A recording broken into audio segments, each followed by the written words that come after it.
ಅಲ್ವಾ, ಎಲ್ಲಿಗೋದ್ರು? ಸರಿ ಮೇಡಮ್, ರೆಡಿಯಾಗಿ ಬರ್ತೀನಿ ಅಂದ್ಬಿಟ್ಟು ಸುನಿಲ್ ಅಂತ ಇರ್ತಾನೆ.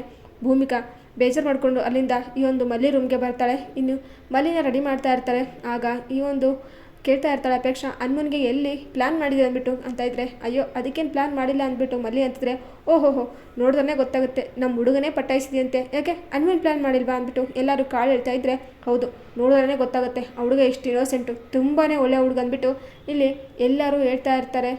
ಆಗ ಇಲ್ಲಿ ಮಲ್ಲಿಗೆ ಖುಷಿ ಆಗ್ತಾ ಇದ್ರೆ ಭೂಮಿಕೆಗೆ ತುಂಬಾ ಬೇಜಾರಾಗ್ತಾ ಇರುತ್ತೆ. ಏನು ಮಾಡಿದೆ ಈಗ ಅಂದ್ಬಿಟ್ಟು ಇಲ್ಲಿ ಕಾರ್ ತೊಗೊಂಡು ಜಯದೇವ್ ಮನೆಗೆ ಬರೋಕ್ಕೆ ರೆಡಿ ಆಗಿಬಿಟ್ಟಿರ್ತಾಳೆ ಭೂಮಿಕಾ. ಇಲ್ಲಿ ಜಯದೇವ್ ಇನ್ನೇನೋ ಮಿಸ್ ಆಗಿರುವಂಥ ಲಕ್ಷ್ಮೀಕಾಂತ್ನ ಮತ್ತೆ ಹಿಡ್ಕೊಂಡು ಕಿಡ್ನಾಪ್ ಮಾಡಿಸ್ತಾನೆ. ಇವನ್ನ ಯಾವುದೇ ಕಾರಣಕ್ಕೂ ಬಿಟ್ಬಾರ್ಕೊಳೋ ಅಲ್ಲ, ಆಫ್ಟರ್ ಆಲ್ ಈ ಏಜೆಡ್ ಪೀಪಲ್ನ ನಿಮಗೆ ಕಾಯೋಕ್ಕಾಗ್ತಾ ಇಲ್ಲ ಅಂದರೆ ಏನು ನಿಮಗೆ ಅಂದ್ಬಿಟ್ಟು ಬೈತಾ ಇದ್ರೆ, ನೋ ಬಾಸ್ ಇವನ ಗ್ಯಾರಂಟಿ ಇವತ್ತು ಬಿಡೋ ಮಾತೇ ಇಲ್ಲ, ನಾವಿಲ್ಲೇ ಕಾಯ್ತಾ ಕುಂತಿರ್ತೀವಿ ಅಂದ್ಬಿಟ್ಟು ಅಂತಾರೆ. ಸರಿ ಮಾಮ್ಸ್ ಬರ್ತೀನಿ, ಹೋಗಿ ಮದುವೆ ನಿಲ್ಲಿಸ್ಬೇಕಲ್ವ ಅಂದ್ಬಿಟ್ಟು ಅಲ್ಲಿಂದ ಹೋಗ್ಬಿಡ್ತಾನೆ ಜಯದೇವ್. ಇನ್ನು ಇತ್ತ ಕಡೆ ಭೂಮಿಕಾ ಬರ್ತಾ ಇರ್ತಾಳೆ. ಸುನಿಲ ರೆಡಿ ಮಾಡ್ತಾ ಇರ್ತೇನೆ. ಆನಂದ್ ಮತ್ತು ಸೃಜನ್ ಪಾರ್ಥ ಎಲ್ಲರೂ ಬೇಗ ಬೇಗ ರೆಡಿಯಾಗಪ್ಪ, ಹೋದ ಎಂಗೇಜ್ಮೆಂಟಲ್ಲಿ ಕಚ್ಚೆ ಪಂಚೆ ಉಡ್ಸೋಕ್ಕೆ ಸಾಕಾಗೋಯ್ತು, ಅದಕ್ಕೋಸ್ಕರ ಇವತ್ತು ಈ ರೆಡಿಮೆಂಟ್ ತರಿಸ್ಬಿಟ್ಟಿದ್ದೇನೆ, ನೋಡು ಮುಟ್ಟಿಗೆ ಹಚ್ಕೊಳ್ತಾನೆ ಇವ್ನು ಅಂದ್ಬಿಟ್ಟು ಅಂತ ಇರ್ತಾರೆ. ಆಗ ಸುನಿಲ್ ಹೀಗೆ ತಮಾಷೆ ಮಾಡ್ತಾ ಸುಮ್ಮನೆ ಇರಬೇಕಾದ್ರೆ ಆನಂದ್ ಫುಲ್ ಲೆಕ್ಚರೆಲ್ಲ ಹೇಳ್ತಾ ಇರ್ತಾನೆ ಮದುವೆ ಬಗ್ಗೆ. ಅಯ್ಯೋ ನೀನು ಇವತ್ತು ಬಲಿ ಆಗ್ತಾಯಿದ್ಯಾ, ಸ್ವಲ್ಪ ಆದರೂ ಸ್ಮೈಲ್ ಇರ್ಲಿಕ್ಕಣೋ, ಮುಗೀತು ನಮ್ಮ ಸ್ಮೈಲ್ ಅನ್ನೋದು ಅವ್ರ ಕೈಯಲ್ಲಿ ಕಟ್ಟಾಗಿಬಿಡುತ್ತೆ, ಇವತ್ತು ನಾವು ಬಲಿ ಕೊಡೋ ಥರ. ಆದರೆ ಪಾಪ ಈ ಹಬ್ಬದಲ್ಲಿ ಕುರಿ ಕೋಳಿನ ಎಲ್ಲ ಬಲಿ ಕೊಡ್ತಾರೆ ಗೊತ್ತು ತಾನೆ, ಅವ್ರಿಗೆಲ್ಲ ಹಾರ ಹಾಕಿ. ನೆಕ್ಸ್ಟ್ ನಮ್ಮ ಪರಿಸ್ಥಿತಿ ಕೂಡ ಅದೇ ರೀತಿ, ಈ ಮದುವೆ ಅಂದ್ರೆ ಹೀಗೆ ನಮಗೆ ಹಾರ ಆಗಿಬಿಟ್ಟು ನಮ್ಮ ಕೈಯಲ್ಲೇ ಬೇರೆಯವ್ರಿಗೆ ತಾಳಿ ಕಳಿಸಿ ನಮ್ಮ ಜೀವನ ಎಲ್ಲ ಅವ್ರ ಕೈಯಲ್ಲೇ ಇಟ್ಬಿಡ್ತಾರೆ. ಖುಷಿ ಅನ್ನೋದೇ ಇಲ್ಲ ಅಂತೀನಿ, ಕುಂತರು ನಿಂತರೂ ಅವ್ರ ಪರ್ಮಿಷನ್ ಬೇಕು. ಜೀವನದಲ್ಲಿ ಬರ್ಬಾರ್ದು ಕಷ್ಟ ಪಡೆಯೋದಂದರೆ ನಮ್ಮ ಗಂಡ ಐಕ್ಲಿ ಮಾತ್ರ. ಮದುವೆ ಆದಮೇಲೆ ನಮ್ಮ ಪರಿಸ್ಥಿತಿ ಯಾರಿಗೂ ಹೇಳ್ಬಾರ್ದು ಅಂತಂದ್ಬಿಟ್ಟು ಆನಂದ್ ಅಂತ ಇದ್ರೆ, ಯಾಕೆ ಸರ್ ಈ ರೀತಿ ಹೇಳಿ ಭಯ ಬೀಳಿಸ್ತಾ ಇದೆ ಅಂದ್ಬಿಟ್ಟು ಇಲ್ಲಿ ಅಂತ ಇರ್ತಾರೆ ಸುನಿಲ್. ಅಯ್ಯೋ ಭಯ ಬೀಳೋದೇನೇಪ್ಪ, ಇದ್ದಿದ್ದೇ ಹೇಳ್ತಾ ಇದ್ದೀನಿ, ಅನುಭವಸ್ಥ, ಬೇಕಾದ್ರೆ ಇವರಿಬ್ಬರಿಗೂ ಮದುವೆ ಆಗಿದೆ. ಏನು ಹೇಳ್ತಿದ್ದೀರಾ ಸೃಜನ್ ಪಾರ್ಥ ಅಂತಾರೆ. ಅಯ್ಯೋ ನಮಗೆ ಆ ಥರ ಏನೂ ಇಲ್ಲಪ್ಪ, ಇವರು 90 ಕಿಡ್ಸು, ಅದಕ್ಕೆ ಈ ರೀತಿ ಆಡ್ತಾ ಇದ್ದಾರೆ. ನಮಗೆ ಈ ಜನ್ರೇಷನಲ್ಲಿ ಫ್ರೀಡಮ್ ಅನ್ನೋದು ತುಂಬಾ ಇದೆ, ಇವ್ರ ಮಾತು ಕೇಳಿಕೊಂಡು ಭಯ ಬೀಳ್ಬೇಡ ಅಂದ್ಬಿಟ್ಟು ಅಂತ ಇರ್ತಾನೆ. ಅಯ್ಯೋ 90ಸಾ, ಹೌದಪ್ಪ ಏನೋ ಸ್ವಲ್ಪ ಏಜ್ ಆಗಿದೆ, ಬಿಳಿ ಕೂದಲು ಕೂಡ ಬಂದಿದೆ, ಪೇಂಟ್ ಎಲ್ಲ ಹಾಕ್ಕೊಂಡಿದ್ದೀವಿ, ಅಷ್ಟು ಬಿಟ್ಟರೆ ಬೇರೆದು ಏನೋ ಆಗಿದೆ. ಹೋಗಲಿ ಬಿಡು, ಅಡ್ವಾನ್ಸ್ ಆಗಿ ಹೇಳ್ತಾ ಇದ್ದೀನಿ, ಮುಂದೆ ಏನೋ ಪಾರ್ಟಿ ಮಾಡಬೇಕಾದ್ರೆ ಸಿಕ್ಕರೆ ಹೇಳಿಲ್ಲ ಅಂತ ಬೇಜಾರು ಪಟ್ಕೊಬಾರ್ದಲ್ವಾ, ಅದಕ್ಕೆ ಹೇಳ್ತಾ ಇದ್ದೀನಿ ಅಷ್ಟೇ ಕಣಪ್ಪ ಅಂದ್ಬಿಟ್ಟು ಅಂತ ಇರ್ತಾರೆ. ಸರಿ ಹೋಗಲಿ ಬಿಡಿ, ಬೇಗ ರೆಡಿ ಆದ್ರೆ ಮುಹೂರ್ತಕ್ಕೆ ಟೈಮ್ ಆಗುತ್ತೆ ಅಂದ್ಬಿಟ್ಟು ಅಂತ ಇರ್ತಾರೆ. ಸರಿ ರೆಡಿ ಅಲ್ಲಪ್ಪ ಅಂದ್ಬಿಟ್ಟು ಈತ ಶಾಸ್ತ್ರಕ್ಕೆ ಶುರು ಮಾಡಿಕೊಂಡು ದೇವ್ರ ಹತ್ರ ಪೂಜೆ ಮಾಡೋಕ್ಕೆ ಬಂದಿರ್ತಾರೆ. ಎಲ್ಲರೂ ಕೂಡ ದೇವ್ರ ಹತ್ರ ಪೂಜೆ ಮಾಡ್ತಾ ಇರ್ತಾರೆ. ಇಲ್ಲಿ ಶಾಸ್ತ್ರ ಶುರು ಮಾಡಬೇಕು ಅಂದ್ಬಿಟ್ಟು ಅಂತ ಇರ್ತಾರೆ. ಆಗ ಅಷ್ಟರೊಳಗಡೆ ಇನ್ನು ಇತ್ತ ಕಡೆ ಭೂಮಿಕಾ ಜಯದೇವ್ ಮನೆಗೆ ಎಂಟ್ರಿ ಕೊಟ್ಟೇ ಬಿಡ್ತಾಳೆ. ಇತ್ತ ಜಯದೇವ್ ಟೆನ್ಷನ್ ಆಗಿ ತಿರುಗಾಡ್ತಾ ಇದ್ದರೆ ಆಗ ಶಾಕುಂತಲ ಬಂದ್ಬಿಟ್ಟು, ಸ್ವಲ್ಪ ಆದರೂ ಬುದ್ಧಿದೆಯಾ, ಆ ಮಲ್ಲಿ ಬಗ್ಗೆ ಯೋಚನೆ ಮಾಡಿಬಿಟ್ಟು 10% ನಿನ್ನ ಬಗ್ಗೆ ನೀನು ಯೋಚನೆ ಮಾಡಿದ್ರೆ ಇವತ್ತು ನಿನ್ನ ಲೈಫ್ ನಿಂಗೆ ಚೆನ್ನಾಗಿರ್ತಿತ್ತು. ನೀನು ಯಾಕೆ ಅವಳ ಬಗ್ಗೆ ಯೋಚನೆ ಮಾಡ್ತಿದ್ಯಾ? ಅವಳ ಮದುವೆನ ಮಾಡ್ಕೊಳ್ಳಿ, ಏನಾದರೂ ಮಾಡ್ಕೊಳ್ಳಿ, ಅವಳು ಏನಾದರೂ ಮಾಡ್ಕೊಂಡು ಹಾಳಾಗೋಗ್ಲಿ, ನಿನ್ಗೆ ಏನು ಬೇಕೋ ಅದು ಸಿಕ್ಕಿದೆ ತಾನೆ, ನೀನು ಯಾಕೆ ಅವಳ ಬಗ್ಗೆ ಯೋಚನೆ ಮಾಡ್ತಿದ್ಯಾ ಅಂದ್ಬಿಟ್ಟು ಇಲ್ಲಿ ಶಾಕುಂತಲ ಬೈತಾಳೆ. ಆಗ ಜಯದೇವ್, ಇಲ್ಲ ಅವಳ ಜೀವನ ನಾಶ ಮಾಡಲೇಬೇಕು, ಯಾಕೆಂದರೆ ನನ್ನ ಜೀವನ ನಾಶ ಮಾಡಿದಿರ್ತಾನೆ, ನನಗೇನು ಅವಳ ಮದುವೆ ಆಗ್ಬೇಕಂತ ಇಷ್ಟ ಆಯಿತಾ? ಇಲ್ಲ, ಆದರೂ ಕೂಡ ಮದುವೆ ಟೈಮಲ್ಲಿ ನಾನು ಮದುವೆ ನಿಲ್ಲಿಸಿ ಅವಳ ಜೊತೆ ಮದುವೆ ಮಾಡಿದ್ರು, ನಾನು ಬೇಡ ಅಂದರು, ಅವಳ ಜೊತೆ ನರಕ ಅನುಭವಿಸ್ತಾರ ಮಾಡಿದ್ರು, ನನಗೆ ಫ್ರೀಡಮ್ ಇಲ್ದಂಗೆ ಮಾಡಿದ್ರು, ಅವ್ಳು ಹೇಳಿದ ಮಾತು ಕೇಳ್ಕೊಳ್ತಾರ ಬಿಡೋ ಥರ ಮಾಡಿದ್ರು. ಇದಕ್ಕೆಲ್ಲ ಕಾರಣ ಅವರು, ಅವಳ ಮಲ್ಲಿ, ಅವಳ ಜೀವನ ನಾಶ ಆಗಬೇಕು, ಆಗ ಮಾತ್ರ ನನಗೆ ಸಮಾಧಾನ. ಅಲ್ಲವ್ರಿಗೂ ಈ ಜಯದೇವ್ ಹಿಡ್ಕೊಂಡ್ರೆ ಪಟ್ಟು ಬಿಡೋದಿಲ್ಲ ಅಂದ್ಬಿಟ್ಟು ಜಯದೇವ್ ಅಂತಿದ್ರೆ, ಈ ಒಂದು ಶಾಕುಂತಲ ಏನಾದರೂ ಮಾಡ್ಕೊ, ಈ ಜೀವನದಲ್ಲಿ ನಿನ್ನ ಬುದ್ಧಿನೇ ಬರಲ್ಲ ಅಂದ್ಬಿಟ್ಟು ಬೈಕ್ ಅಂತ ಹೊರಡ್ತಾಳೆ. ಇನ್ನು ಜಯದೇವ್ ಹೊರಗಡೆ ಬಂದುಬಿಟ್ಟು ಇನ್ನೂ 10 ಮಿನಿಟ್ಸ್ 10 ನಿಮಿಷದಲ್ಲಿ ಆ ಒಂದು ಸುಳಿವು ಗೊತ್ತಾಗುತ್ತೆ.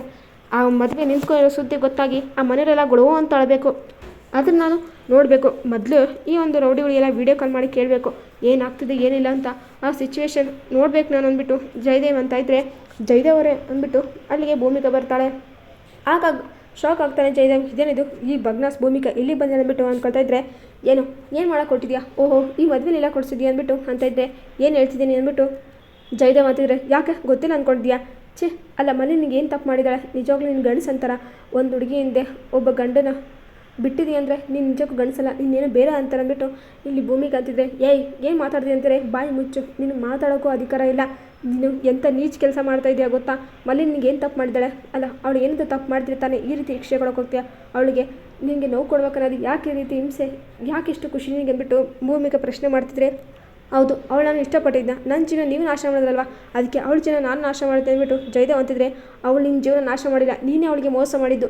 ನಿನ್ನ ಸರ್ವಸ್ವನೇ ಎಲ್ಲ ಅವಳು ಅಂದ್ಕೊಂಡಿದ್ಲು, ಆದರೆ ಅವಳಿಗೆಲ್ಲ ನೀನು ಮೋಸ ಮಾಡಿಬಿಟ್ಟೆ. ಅವಳಿನ ಪ್ರತಿ ಕ್ಷಣ ಪ್ರತಿದಿನ ನಿನ್ನೆ ನಂಬಿ ಜೀವನ ಮಾಡಿದ್ಲು.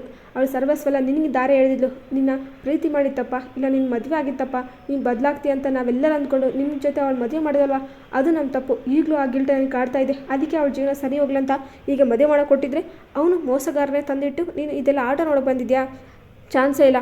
ನೀನೇನು ಅಂದ್ಕೊಂಡ್ಯಾ? ಈ ಮದುವೆ ನಿಲ್ಲಿಸ್ಬೇಕು ತಾನು ಅಂದ್ಕೊಂಡಿರೋದು. ನಾನೇ ಹೋಗಿ ಮದುವೆ ನಿಲ್ಲಿಸ್ತೀನಿ, ನಿನ್ನ ಮಾತ್ರ ಸುಮ್ಮನೆ ಬಿಡಲ್ಲ. ಕಂಬಿ ಹಿಂದೆ ಇರೋ ಥರ ನಾನು ಮಾಡ್ತೀನಿ ಅಂದ್ಬಿಟ್ಟು ಭೂಮಿಕಾ ವಾರ್ ಮಾಡಿಬಿಟ್ಟು, ನೋಡ್ತಾ ಇರು, ಈ ಮದುವೆ ನಿಲ್ಲಿಸ್ತೀನಿ, ಎಲ್ಲರ ಮುಂದೆ ನಿನ್ನ ಬಂಡವಾಳ ಬಯಲು ಮಾಡ್ತೀನಿ, ರೆಡಿ ಆಗಿರು ಮುದ್ದೆ ಮುರಿಯೋಕ್ಕೆ ಅಂದ್ಬಿಟ್ಟು ಭೂಮಿಕಾನಿಂದ ಹೋಗ್ತಾಳೆ. ಜಯದೇವ್ಗೆ ಟೆನ್ಷನ್ ಆಗುತ್ತೆ. ಏನಿದು ಅಲ್ಲ, ನಾನೇನು ಅಂದ್ಕೊಂಡ್ರೆ ಇಲ್ಲೇನೋ ಆಗ್ತಿದೆ. ಇಲ್ಲ ಯಾವುದೇ ಕಾರಣಕ್ಕೂ ಈ ಮದುವೆ ಆಗಲೇಬಾರ್ದು ಅಂದ್ಬಿಟ್ಟು ಇಲ್ಲಿ ಜಯದೇವ್ ಅಂದ್ಕೊಳ್ತಾ ಇರ್ತಾನೆ. ಇನ್ನು ಇತ್ತ ಕಡೆ ಅಲ್ಲಿಂದ ಭೂಮಿಕಾ ಹೋಗಿ ಬರ್ತಾ ಇರ್ತಾಳೆ ಮಂಟಪಕ್ಕೆ. ಇಲ್ಲಿ ಸುನಿಲ್ ರೆಡಿಯಾಗಿ ಏನಾದ್ರು ಪೂಜೆ ಎಲ್ಲ ಮಾಡ್ತಾ ಇರ್ತಾರೆ. ಕಾಶಿ ಯಾತ್ರೆ ಸುಮ್ಮನೆ ಪೂಜೆ ಅಪ್ಪ, ಅವರು ಕಾಶಿ ಯಾತ್ರೆ ಹೋಗು ಅಂತಾರೆ. ನೀನು ಹೋಗ್ತೇನೆ ಅಂತ ಅನ್ಬಾರ್ದು, ಸುಮ್ಮನೆ ಓವರ್ ಆ್ಯಕ್ಟಿಂಗ್ ಮಾಡಬೇಕು ಅಂದ್ಬಿಟ್ಟು ಆನಂದ್ ಎಲ್ಲರೂ ಅಂತ ಇರ್ತಾರೆ. ಇನ್ನು ಇತ್ತ ಕಡೆ ಪೂಜೆ ಎಲ್ಲ ನಡೀತಾ ಇರುತ್ತೆ. ಆಗ ಜಯದೇವ್ ಕಾಲ್ ಮಾಡ್ತಾ ಇರ್ತಾರೆ ಸುನಿಲ್ಗೆ. ಸುನಿಲ್ ಫೋನ್ ಪಿಕ್ ಮಾಡೋಕ್ಕಾಗದೆ ತಡಬಾಡಿಸ್ತಾ ಇದ್ರೆ, ಅಯ್ಯೋ ಫೋನಲ್ಲಿ ಬಿಸಾಕಪ್ಪ, ಈಗೇನ ಮೊದಲು ಶಾಸ್ತ್ರ ಶುರು ಮಾಡೋಣ ಅಂದ್ಬಿಟ್ಟು ಅಜ್ಜಿ ಎಲ್ಲ ಅಂತ ಇರ್ತಾರೆ. ಸರಿ ಆಯಿತು ಅಂದ್ಬಿಟ್ಟು ಫೋನ್ ಸೈಲೆಂಟ್ಗೆ ಹಾಕ್ತಾರೆ. ಈಗ ಸ್ವಲ್ಪ ಶಾಸ್ತ್ರ ಎಲ್ಲ ಆಗ್ತಾ ಇರುತ್ತೆ. ಆಗ ಭೂಮಿಕಾ ಫುಲ್ ರಗಡಾಗಿ ಎಂಟ್ರಿ ಕೊಡ್ತಾಳೆ. ಫುಲ್ ಮುಖ ಎಲ್ಲ ಕೋಪ ನೆತ್ತಿಗೆರ್ಬಿಟ್ಟಿರುತ್ತೆ. ಸುನಿಲ್ ಹತ್ರ ಮಾತಾಡ್ಬೇಕಂದ್ಬಿಟ್ಟು ಭೂಮಿಕಾ ಬರ್ತಾಳೆ. ಆಗ ಗೌತಮ್ ಸ್ವಲ್ಪ ಬನ್ನಿ ನೀವು ಅಂದ್ಬಿಟ್ಟು ಭೂಮಿಕಾ ಕರ್ಕೊಂಡು ಸೈಡಿಗೆ ಬಂದುಬಿಡ್ತಾರೆ. ಗೌತಮ್ ಅವರೇ ಏನಾಗ್ತಿದೆ ಗೊತ್ತಾ, ಇಲ್ಲಿ ನೀವು ಅಂದ್ಕೊಂಡಿರ್ತಾರೆ, ಇಲ್ಲಿ ಏನೂ ಆಗ್ತಾಯಿಲ್ಲ. ಸುನಿಲ್ ದೊಡ್ಡ ಫ್ರಾಡು. ಆ ಜಯದೇವ್ ಸುನಿಲ್ ಪ್ಲ್ಯಾನ್ ಮಾಡಿಕೊಂಡು ಮಲ್ಲಿ ಜೀವನ ಹಾಳು ಮಾಡೋಕೆ ಕೊಟ್ಟಿದ್ದಾರೆ. ನಿಮಗೆ ಏನು ಹೇಳ್ಬೇಕಂತ ಅರ್ಥನೇ ಆಗ್ತಿಲ್ಲ. ಮೊದಲು ಈ ಮದುವೆ ನಿಲ್ಲಿಸ್ಬೇಕು ಬಿಡಿ ನೀವು ಅಂದ್ಬಿಟ್ಟು ಅಂತ ಇರ್ತಾಳೆ ಭೂಮಿಕಾ. ಗೊತ್ತು ಭೂಮಿಕಾ, ನಿನಗೆ ಗೊತ್ತಿರೋ ಈ ಸತ್ಯ ನನಗೆ ರಾತ್ರಿ ಆಗಲೇ ಗೊತ್ತಾಗಿದೆ ಅಂದ್ಬಿಟ್ಟು ಅಂತಾರೆ. ಗೌತಮ್ ಅವರೇ ಏನು ಹೇಳ್ತೀರಾ ನೀವು ಅಂತೀರೆ? ಹೌದು, ನಿನ್ನೆ ಜಯದೇವ್ ಕೂಡ ಬಂದಿದ್ದ, ಸುನಿಲ್ ಅವನ ಹತ್ರ ಮಾತಾಡಿದ್ದು ಎಲ್ಲ ಗೊತ್ತಾಯಿತು, ಪಾರ್ಥ ನನಗೆ ಸತ್ಯ ಹೇಳ್ದ ಅಂದ್ಬಿಟ್ಟು ಅಂತಾರೆ. ಏನೋ ಹೌದಾ, ಈಗೇನು ಮಾಡೋದು? ಮಲ್ಲಿ ಜೀವನ ಸರ್ವನಾಶ ಆಗ್ತಿದೆ, ನೋಡ್ಕೊಂಡಿರ್ಬೇಕಂತಿದ್ರೆ. ಇಲ್ಲ, ಸುನಿಲ್ ಆ್ಯಕ್ಚುಲಿ ತುಂಬ ಒಳ್ಳೆಯನು. ಈ ಜಯದೇವ್ ತನಗೆ ಬೇಕು ಅಂತ ಸುನಿಲ್ ಇನ್ನೋಸೆಂಟ್ನ ಯೂಸ್ ಮಾಡ್ಕೊಂಡಿದ್ದಾನೆ. ಮಲ್ಲಿಗೆ ಪರ್ಫೆಕ್ಟ್ ಜೋಡಿ ಅಂದರೆ ಸುನಿಲ್ ಈ ಮದುವೆ ಗ್ಯಾರಂಟಿ ಆಗಲೇಬೇಕು. ಆ ಜಯದೇವ್ಗೆ ಬುದ್ಧಿ ಕಲಿಸ್ಬೇಕಂತಂದ್ರೆ ಅಂದ್ಬಿಟ್ಟು ಗೌತಮ್ ಅಂತಾರೆ. ನೀವೇನು ಹೇಳ್ತೀರ ಅಂತಿದ್ರೆ, ಹೌದು ಭೂಮಿಕಾ, ನಾನು ಹೇಳ್ತಿರೋದು ಸರಿಯಾಗಿದೆ. ಇಷ್ಟು ಜನ ಬಂದಿದ್ದಾರೆ, ಮಲ್ಲಿ ಮದುವೆ ಬೇಡ ಅಂದರೆ ಮತ್ತೆ ಬೇಜಾರಾಗುತ್ತೆ. ಅವಳು ಸುನಿಲ ತುಂಬಾ ಪ್ರೀತಿ ಮಾಡ್ತಾ ಇದ್ದಾಳೆ, ಪ್ಲೀಸ್ ನಾನು ಹೇಳೋದು ಅರ್ಥ ಮಾಡ್ಕೊಳ್ಳಿ ಅಂತಿದ್ರೆ, ಸರಿ ಗೌತಮ್ ಅವರೇ ಆಯಿತು ಅಂದ್ಬಿಟ್ಟು ಒಪ್ಕೊಳ್ತಾಳೆ. ಇನ್ನು ಇತ್ತ ಸುನಿಲ್ ಅಂತೂ ಇಂತೂ ಶಾಸ್ತ್ರ ಎಲ್ಲ ಮುಗಿಸ್ತಾನೆ. ಅದಾದಮೇಲೆ ಸೈಡಿಗೆ ಬಂದುಬಿಟ್ಟು ಜಯದೇವ್ ಫೋನ್ ಪಿಕ್ ಮಾಡ್ತಿದ್ರೆ, ಆಗ ಏನಪ್ಪ ಇನ್ನೊಂದು ಏನೋ ಮಾಡ್ತಿದ್ದೆ, ಫೋನ್ ಪಿಕ್ ಮಾಡೋಕ್ಕೆ ನಿನಗೆ ಅಂತಿದ್ರೆ, ಅದು ಬಾಸ್ ಶಾಸ್ತ್ರಲ್ಲೇ ಇದ್ದು ಫೋನ್ ಎತ್ಬೇಡಿ ಅಂತ ಎಲ್ಲರೂ ಬೈತಾಯಿದ್ರು, ಅದಕ್ಕೆ ಎತ್ತಿಲ್ಲ, ಸೈಲೆಂಟ್ಗೆ ಹಾಕಿದ್ದೆ ಅಂತಿದ್ರೆ, ಸರಿ ಭೂಮಿಕಾ ಇಲ್ಲಿ ಬಂದಿದ್ದು ಎಲ್ಲ ಸತ್ಯನೂ ಅವಳಿಗೆ ಗೊತ್ತಾಗಿದೆ, ಮೊದಲು ನೀನು ಹುಷಾರಾಗೇ ಇರು, ಅವಳ ಹತ್ರ ಯಾವುದೇ ಕ್ಷಣದಲ್ಲಿ ಮದುವೆ ನಿಲ್ಲಿಸ್ಬೋದು. ನಾನು ಹೇಳಿದ್ದೀನಿ ತಾನೆ, ಈ ಮದುವೆ ಯಾವುದೇ ಕಾರಣಕ್ಕೂ ಆಗಬಾರ್ದು, ನಮ್ಮ ಹುಡುಗರು ಎಲ್ಲರೂ ಕಾಯ್ತಾ ಇದ್ದಾರೆ, ಆದಷ್ಟು ಬೇಗ ನೀನು ಎಸ್ಕೇಪ್ ಆಗಿಬಿಡಂದ್ಬಿಟ್ಟು ಅಂತ ಇರ್ತಾರೆ. ಸರಿ ಬಾಸ್ ಆಯಿತು ಅಂದ್ಬಿಟ್ಟು ಇಲ್ಲಿ ಸುನಿಲ್ ಅಂತ ಇದ್ದರೆ, ಭೂಮಿಕಾ ನೋಡಿಬಿಟ್ಟು ಸುನಿಲ್ಗೆ ಟೆನ್ಷನ್ ಆಗ್ತಾ ಇರುತ್ತೆ. ಇನ್ನಿತ್ತ ದಿಯ ಬಂದುಬಿಟ್ಟು ಜಯದೇವ್ ಹತ್ರ, ಈ ಮದುವೆ ಆಗಿಬಿಟ್ರೆ ಏನು ಮಾಡೋದು ಅದಾದಮೇಲೆ ಅಂತಾರೆ. ಚಾನ್ಸೇ ಇಲ್ಲ, ಈ ಮದುವೆ ಯಾವುದೇ ಕಾರಣಕ್ಕೂ ಆಗಬಾರ್ದು, ಈ ಮದುವೆ ನಿಲ್ಲಿಸಲೇಬೇಕು. ಒಂದು ಆ ಮದುವೆ ಆಯಿತು ಅಂತಂದರೆ ರಕ್ತಪಾತ ಆಗುತ್ತೆ, ಇಲ್ಲಾಂದರೆ ಅಲ್ಲೆಲ್ಲ ಅವಮಾನ ಆಗುತ್ತೆ, ಇದೇ ಸತ್ಯ. ಸುನಿಲಿಂದ ಎದ್ದೋಗ್ಬೇಕು, ಇಲ್ಲಾಂದರೆ ಮದುವೆ ಆಯಿತು ಅಂದರೆ ಸುನಿಲೇ ಸಾಯಿಸಿಬಿಡ್ತೀನಿ ಅಂದ್ಬಿಟ್ಟು ಇಲ್ಲಿ ಜಯದೇವ್ ಅಂತ ಇರ್ತಾನೆ. ಅದು ಹೇಗಾಗುತ್ತೆ, ನಾನು ಹೋಗ್ತೇನೆ, ನಾನು ಮಂಟಪಕ್ಕೆ ಹೋಗ್ತೇನೆ ಅಂದ್ಬಿಟ್ಟು ಇಲ್ಲಿ ಜಯದೇವ್ ಮಂಟಪಕ್ಕೆ ಬರ್ತಾ ಇರ್ತಾನೆ. ಮಂಟಪದಲ್ಲಿ ಸುನಿಲ್ ಮತ್ತು ಮಲ್ಲಿನ ಇಬ್ಬರನ್ನೂ ಕೂಡ ಕೂರಿಸಿ ಇನ್ನು ಗಟ್ಟಿ ಮೇಲೆ ಅಂದ್ಬಿಟ್ಟು ಅಂತ ಇರ್ತಾರೆ. ಭೂಮಿಕಾ ಮತ್ತು ಗೌತಮ್ ಮುಂದೆ ನಿಲ್ಲಿಸಿ ಮದುವೆನ ಮಾಡಿಸ್ತಾ ಇರ್ತಾರೆ. ಸುನಿಲ್ ಈ ಒಂದು ಮಲ್ಲಿಕೊಳಗೆ ತಾಳಿ ಕಟ್ಟೇ ಬಿಡ್ತಾನೆ. ಆಗ ಅಲ್ಲಿಗೆ ಜಯದೇವ್ ಬರ್ತಾರೆ. ಜಯದೇವ್ ಜೊತೆ ಪೊಲೀಸರು ಕೂಡ ಬಂದೇ ಬಿಡ್ತಾರೆ. ಇದುವೇ ಗೌತಮ್ ಪ್ಲ್ಯಾನ್ ಆಗಿರುತ್ತೆ.